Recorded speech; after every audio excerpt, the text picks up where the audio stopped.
So that's a Tuesday. Next week, it's next Tuesday. Wednesday is Christmas Day. So we're going to start at 7 o'clock, and we're going to play Awaiting Abigail first. Oh, hell yeah. I know this, guys. Yeah, yeah. Girls. Who are they? Just because right now we're talking about it, and James was cool enough to hang out with me and listen to music, man. You know what's better than the best fucking music in the world, bros? What's that? Having cool people to listen to it with. Yeah, that's true. Yeah. So, yeah, I'm going to start the show with Awaiting Abigail, if that's okay with you, James. Hell yeah, man. I appreciate it. Yeah. Well, y'all are going to have a kick ass show this weekend, that's for sure. Yeah. We're all excited, man. Could be a lot of fun. So, how did you, to Mike, how did you meet Kelly, and how did this version of Moonfalling come together? And you might have told me that before, but it's okay. I'm going to ask you again anyway. And the reason I ask him, James, is because when I met Mike, or not met you, I've met you before, but when we were hanging out one night, I saw him at Growl Records. Yep. With his band Infinity Vein. Yep. But y'all were on here on Blow Your Brains Out the week before that, talking about the show and stuff. So thank you for all of that. Yeah. Yeah. And so how did that happen? Tell us about how you met Kelly and put together Moonfalling. Well, Infinity Vein sadly crashed and died. That's part of life, I guess. And they did on my panel, a song panel here also. So it's all good.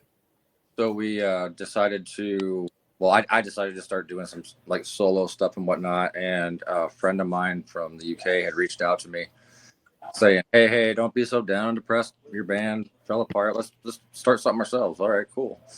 Right. So we That's started. it. Yeah. And at the time I was writing the parts of My Prison for my own like kind of like solo project for the beginning parts of it. And I ended up recruiting my friend from Minnesota, Tyler, who's no longer in the band, but recruited him in to help me out write this stuff. And then we brought in Sean from originally from Vane at the time. That's right. Yeah. And then we had issues with the female singer that had reached out to me originally with the idea. And it was mostly due to her trying to find work and stuff like that. And also the difference between the United States and the UK.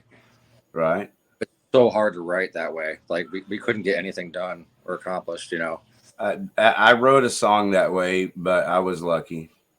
Yeah. So I know it's the format you're talking about. You have to send them your file and see what they send back and put it in your file. Yeah, exactly. And that's the way we did it. So we decided, okay, well, this is not going to work. And Sean had brought in Kelly. That's how Kelly came on board. Yeah. Mm-hmm.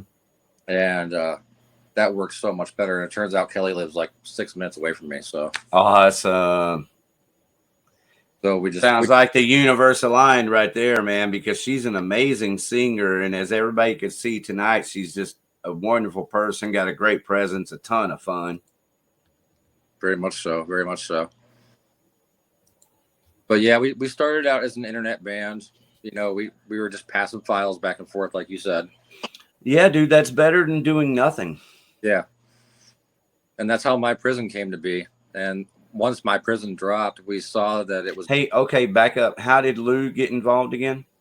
I asked Lou to Lou Morris, everyone listening, that's Lou Morris of Lovesick Drug and Coilback. Yeah, I had a vision for that song, and the vision was to have like a vampire type person in the old days, you know, in his castle or whatever, just right, kind of like a Bram Stoker type deal, you know. Yeah. Mm-hmm. And that was kind of the way I envisioned it, and we timed it in a way that it was right during like the perfect thunderstorm season and all that stuff. So when we faded out from the Lou Morris stuff over to Kelly's actual house where we filmed it, you know, we had lightning going on. She was out there actually filming the lightning in the rain with an umbrella and all that stuff for the video. at the time. So it just like everything kind of worked out for that. And, you know, having Lou on board was definitely, it was kind of like one of those things like, okay, let's bring somebody in that can help us get a little bit of drive or a little bit of push kind of thing. Hey, I love Lou and as a person, and I don't know him that well, for the record, everybody. But the guy that I know and have spent time with, I love the time I've spent with him, the experience I've had, and a lot of that comes from just the musical experience alone, because I put a lot of value in that personally. And he's a damn good songwriter, guitar player, singer. And I've seen Lovesick Drug also. And like the way that I've got a history with Billy. I've seen, all the versions of LSD.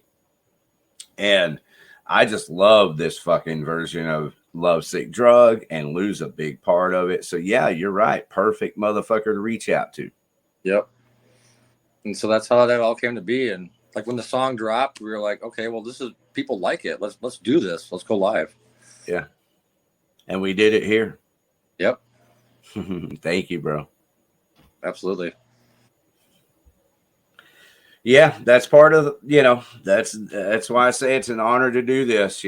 I can't do much else, but if I'm going to do something, I want to do something that's really fun. And, the more effective it is, the more fun it is. So I can do it. So appreciate you knocking out of the park with us. Absolutely. Hey, like I said before, the best thing about music, or the most fun about music, is listening with other people. You want to hear another song? Go for it. Yeah. There is another big show this weekend, and I'm pretty sure it's this weekend. It could have been last weekend and I missed it. Let me see real quick. I'll try to find the flyer. If I can't find it quickly, I will abort mission and go ahead and play the song anyway. But it's Perico. Nope, not the one. Y'all familiar with the band Perico? Haven't heard of them. I mean, they're a metal band, but they're a hardcore band. I think this is original. Tell me if you've ever heard anything like this. How about that? Excuse me. sounds original. Yeah. 10 for that one. All right. It's called Con Queso. I sent you a PM, James.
Mr. Mouse, if I'm reading this correctly, it says you're getting a divorce because your wife has been terribly silly?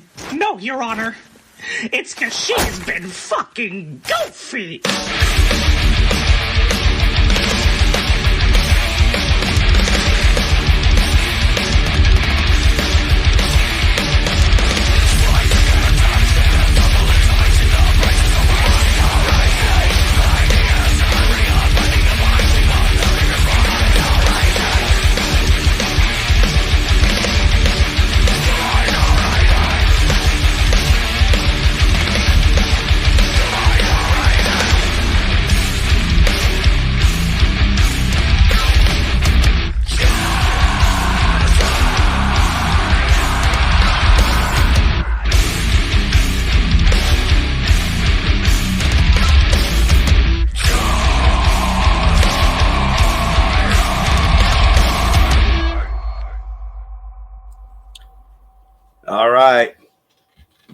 Any comments? You like it? Yeah, I like it, man. I like. Yeah, I like heavy stuff. Did I cross your threshold of heaviness, James, or is that something that you could actually enjoy? Dude, let me tell you something. Yeah. My real love is like old school death metal. Okay. Yeah. What got me back into like this year? I've seen Obituary twice, and what got me back into playing guitar again, because when I got out of it in the late '90s, man, I mean, I went and sold all my shit. I took my shit to Guitar Center, and I was a Oh music goddamn. I was a music major at TCU playing the trumpet, and I had to step away from it because it was time to. I was almost a senior in college, and I had to step away from it because it's time to cut my hair and Yeah. get I and get feel you, bro. and You get. had a you got married and had a baby at home, right? Well, I did that, and then I just had to So I get. feel you. Yeah, man. That's why I love you being here tonight, man. I love being just a little tiny part of your life that might be encouraging to the rest of me and you and the rest of the world. Well, what got me back into it was to 2023. I went to the Death to All reunion. The what was it? It's the 30 years of 30 anniversary of. It was after Human. What was right after Human? Individual Thought Patterns. Okay, thank you. And so I went to that reunion. And I did the meet and greet because I saw them at Joe's Garage in '93, 30 years ago. Met Steve DeGigi, and Gene was playing drums. Gene actually took my girlfriend's Dr. Pepper and finished it. um, the other guys in the band I was in, I didn't partake, but they smoked a joint with Chuck. And I believe Ralph was the guitar player on that tour. But anyways, Steve and Gene, I saw, and I took the cassette cover to the meet and greet at the Death to All deal, and I showed them their, I had them sign the cassette Yeah, for Individual Thought Patterns. But anyways, dude, that is totally badass, man. Because I'll get back. I'll bring it back around. Finish because this is a thank you for sharing this story. yeah.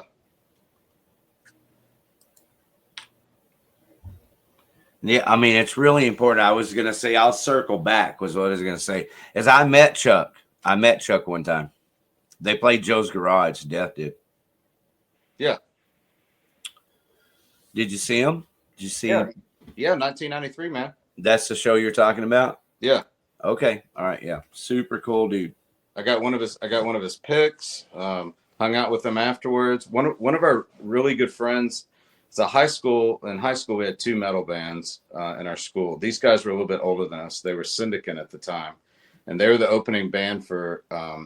Death was headlining, so they went on at midnight. Syndicate was the opening band.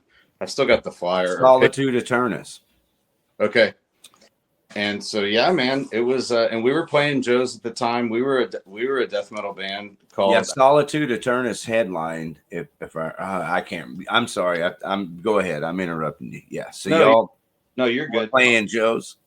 Yeah, we were regulars there at the time, and had just kind of gotten to where we were headlining there. And again, that was with Heather, our current drummer, and we were playing death metal. Man, we were kids. I was like, I don't know, 17 or 18 years old. Badass. She was playing the shit out of double bass stuff, because we always laugh now. She's like, man, I'm an old lady. Like I couldn't do half of that. But anyways, yeah, back to what's my threshold. I mean, if it's now did I apologize because I am drinking, but I'm trying to like I engineer, like I hadn't even looked at the comments, things like that. But you mentioned Gene earlier. Are you talking about Hooligan? Did you see Dark Angel at Joe's Garage? No. Okay, all right, go ahead. No. But no, those dudes are cool. And in fact, so he calls himself the Imposter, but Max Phelps, who does the Death to All stuff, he does like shirt that I'm wearing exists. Okay. That's his project. He's up in Maryland, and only because of my job, I'm able to get around to all these. Now, is he the one? I apologize. I just want to understand because I might have been half-ass paying attention again. But what's his name? Max Phelps. Max Phelps. Is he the guy that is the Chuck Schumer in Death to All? Yeah. Yeah. Got you. Thank you. All right. And just a killer dude to hang out with, man. So nice. They came to Granada. Well, he was with Cynic and came to Granada a year or two ago, and I hung out with him then. Killer. Got to know him, and then I had a DC overnight, and his band Exist was playing at this like arts center. Yeah. They didn't serve alcohol or anything, and there was not very many people there, but it was kind of something that was just on their calendar. Yeah. It was geographically good. Swing through. Yeah. Yeah. I can pick up $200 here for gas. Yeah. And me, I got to hang out with him for a while, and he's kind of become an internet friend. Yeah. But yeah, man, they're killer. And Steve has always been a cool dude. Yeah. Yeah, that's kick ass. I didn't get to see the Reformation, but I was really happy to see it come together. And so that's when you met Gene, then, was on that tour.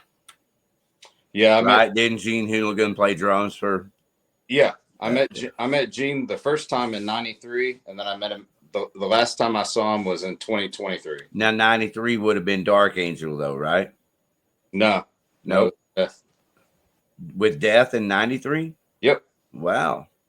Why don't I know that? Yeah. Did you know he's the original drummer for Dark Angel? Yeah. That was his his mainstay. Is his mainstay. Right. Okay. Just double checking. All right. I didn't know he went back that far with Death. Yeah. Individual Thought Patterns was where he popped in. Okay. So it was right after he had gotten. Well, welcome to Death for Dummies, everyone. If you want the basics, you're in the right spot. I don't know it all, but no, we can't all know it all, and I'm at least willing to admit what I don't know. You know, there's a lot of gaps in my music experiences. Hey, there's a lot to be said for that, right? Mm-hmm. But I can be in your ear all night with what I have experienced. Yeah. I've lived multiple lives, you know, and you can hear it in all of my music experiences. I was at the first Texas Jam. That's awesome. Yeah, I saw Eddie Van Halen in 1978, dude. Holy shit. Goddamn right. That is holy shit. Holy Godzilla. That's what I've been saying around my grandson instead of goddamn. I've been retraining my speech. Godzilla. Yeah, man. I was 12 years old. I was born in 65, so I was a little kid. And I hitchhiked over there, man, and saw Eddie Van Halen, Aerosmith, Ted Nugent, Heart, Journey, all that. So, yeah, and I have the fortunate experience of, you know, knowing Daryl Abbott and having seen hundreds of Pantera shows, you know, up to Cowboys from Hell and Vulgar Display of Power. Yeah. So that, you know, if my favorite guitarist is Eddie Van Halen, no Randy Rhoads, no wait, Eddie Van Halen, nope, Dime, you know, they're all right there. And so is Tony Iommi, and there are others, right? But I wouldn't trade my life and experiences that I had with Dime, Daryl Abbott, with any of those other guitarists, growing up with them and knowing them. It's pretty badass. Is really fortunate being from Arlington, Texas, and growing up with heavy fucking metal Pantera and Rigor Mortis. Hell yeah. Did you get to see Rigor Mortis back in the day? Yeah. Are you a Mike Scotia fan? I am. Yeah. I love his guitar playing, man. Yep, it's good stuff. Do you listen to the Ministry records or anything? Oh, man, I haven't in a while, but I dig it for sure. Yeah. Mike Scotia, as most people know. Hey, Mike Woolsey, are you a fan of Rigor Mortis? Did you ever get to see him or anything? I didn't learn about them until I moved to Dallas. Yeah, dude. They were the first heavy metal band to get signed to a major label out of this area. they signed to Capitol Records. It was really weird because we're sitting around the living room, after a lot of hard work, but either way, we're sitting around the living room, getting high together one day, and the next day they're getting signed to Capitol Records. They're planning a fucking big giant promotional party here in Dallas. Jeff Lyles, y'all know who Jeff Lyles is? Nah. He used to book all the bands at Trees for years, and he's over at the Kessler now. So if you're ever over at the Kessler or hear about it in Oak Cliff, that's Jeff Lyles' doings. But he was at the Longhorn Ballroom at the time booking shows when Megadeth was coming through, I think on their first record, the Boots record. It wasn't Peace Sells. But anyway, they went up there and were looking for the promoter, to tell them, hey, y'all need to put us on this show with Megadeth. And it worked because it was Jeff Lyles, and Jeff Lyles put them on the bill, and became their manager and got them signed to Capitol Records. Very cool. Yeah. And they're called Rigor Mortis, and Mike Scotch is the lead guitarist. And he's known for being super fast. He's kind of really what puts the staple on Texas speed metal, if you will, because of his really fast picking. Yeah. But like Leonard Skinner was one of his favorite bands, like most of us, I think. And so you hear all of that, you hear all of that influence in his playing if you're listening. It sounds like it's like around the time that I was growing up in New York State, honestly. Yeah. Because like back where I grew up, it was the Triple Cities area, Johnson City, Binghamton, and Endicott area. Yeah. Did you see some bands get signed? Oh yeah, Cinderella. Oh, okay. Yeah, so I know Fred Curry. So, Mm-hmm. He went to JC High School. The whole Cinderella saga like kind of unfolded in that whole area. Cool. Hey man, I love some Cinderella. It's not my very, very favorite. They're all not on the level of Queen or Van Halen, Right? but they're really up there. I mean, especially when I'm listening to it. That's how it works, right? It's your favorite band when you're listening to it. Yeah, this is my song.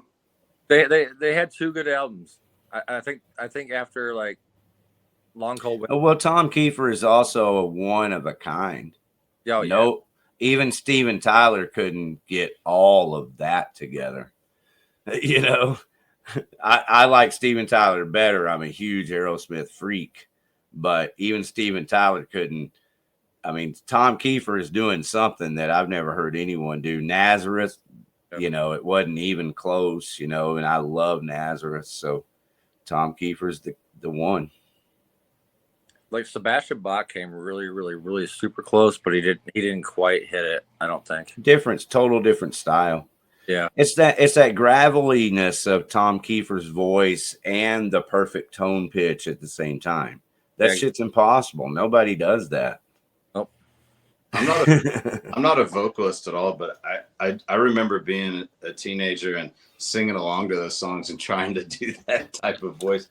Right? No foul. It's hard to do that shit like that, It's easy. If you ask me, it's easy to sing melodies. I think everybody can sing melodies if they just practice. What's hard is practicing, right? You with me? Yeah, exactly. It's really weird because like Tom Kiefer came out of Philadelphia, and that is not like grassroots down south kind of stuff. Right. It's not. So where he got that is beyond me. Yeah. We're in New York, Mike. I'm trying to calibrate to. For you, it's BGM. BGM. Haven't been there. No. What's the next nearest city? Buffalo. Okay. Is it considered Western New York? It's on the border of Pennsylvania and New York. So like kind of by Syracuse, or not south of Syracuse, and Scranton, kind of between that area. I got you. Yeah. Cool. How'd you get down here? Man, my parents actually divorced, and I followed my mom out to Colorado. Well, actually, we moved all out to Colorado, and then my parents divorced, and then my dad went back to Pittsburgh, Pennsylvania, and that's kind of like how we came all the way around to Texas. Wow. Was he military? No, he was IBM. Okay. Well, I'm glad it brought you here, man. The universe aligns in different ways, you know. Oh yeah. I'm Texas, you know, born, bred, Arlington, Texas, specifically, you know, born there, school, everything, and you know, there's not many of us left, but that's okay, man. That's what I'm saying. The universe aligns in different ways, and I'm so glad, you know, you're here, bro. Thank you. Rick, I'm River Oaks trash. Yeah, which is North Fort Worth, but not Yeah, kind Riverside. of. No, Or more like